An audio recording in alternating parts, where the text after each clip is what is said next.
Fast forward a few months later, we meet Elaine and Gideon. Elaine is teaching Gideon how to drive. Purnell's sitting in the back seat. He's snacking on some chips that he got to keep his nerves from rising too high. Gideon's been doing better these days with driving. First it was in the city, the constant stop sign here and there, slowing down and going on again, learning when to signal and when to not. Elaine's been breaking him in onto the highway now, learning what each sign means between the highway and the freeway, and getting used to driving around the heavy 18-wheelers and their trailers. Gideon ends up missing his turn, stuck on the other side of one of the 18-wheelers. For about 10 miles, he continues to drive past his turn. And they try to route back, but there's no cross to get to the other side where his turn was. Doubling back, the highway splits off. I guess they didn't realize the split. And now they're a little lost. Another 40, 50 miles, and the first place they see, a small building with trees all around them. It looks like a clinic. The sign outside says it's some kind of hospital. They pull up and park, going in to ask for directions. Before Elaine and Purnell go inside, Gideon stops them, saying that he has a bad feeling about this place. He doesn't know what. Elaine takes her cue, knowing all too well those bad feelings usually mean something. So they look around, and they form an exit strategy. They go inside and ask to talk to a nurse, to ask where they are.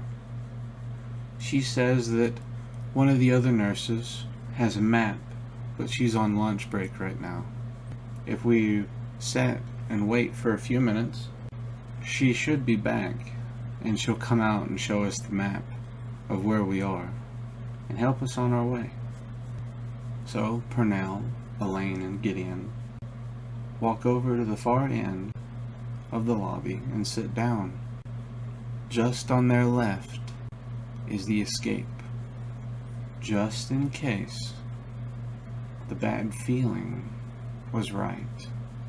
A few minutes before, Jeff and Steve are running errands in town, and Steve has to get a routine physical for his school's checkup. He has to have it if he wants to be in athletics this year. So on their way running errands, Jeff and Steve drive over to the clinic just outside of the city. It's the clinic they've always used. It's the doctor that they've always gone to. They walk in right next to the door and sit down. Jeff made the appointment a week ago, so it should just be a waiting game until it's time to be called back. 1 hour before, Ariel had come with Nigel and Lily. Jack was still in school. Lily only got worse since Christmas. She's been sick for a long time now. She still has so much energy. Most young kids do. It still doesn't change the fact that she is sick. So Ariel stood her ground against Nigel. They were going to take Lily.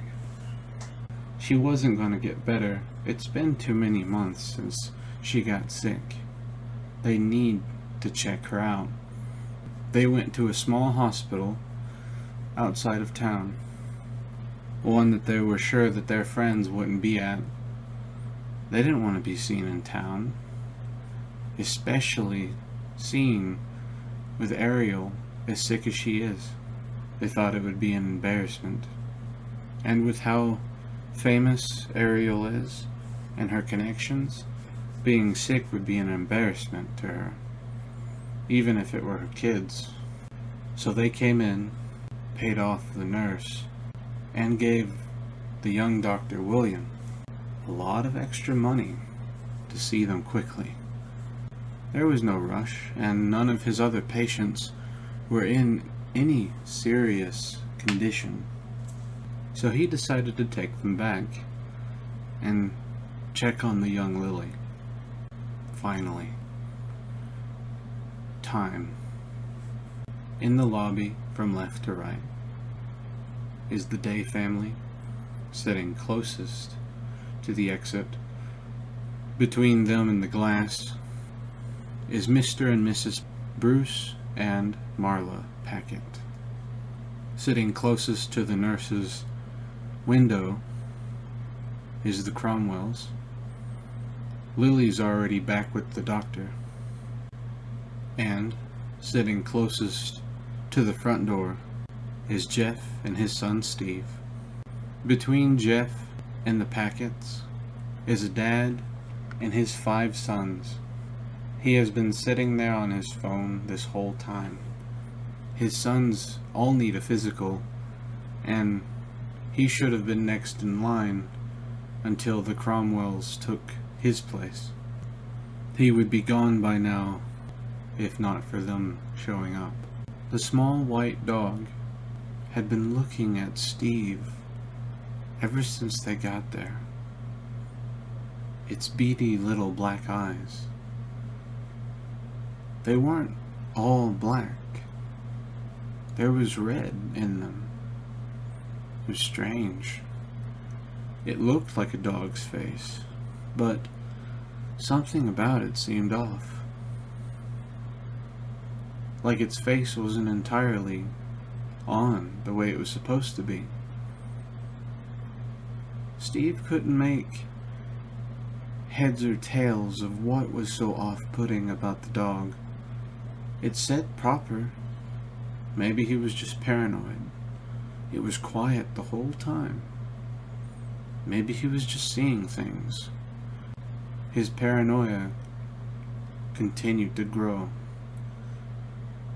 until the dog stood up on all fours and slowly sauntered over to him, sitting down right between his legs, not 1.5 feet from him, looking up into his eyes. It was nerve-wracking.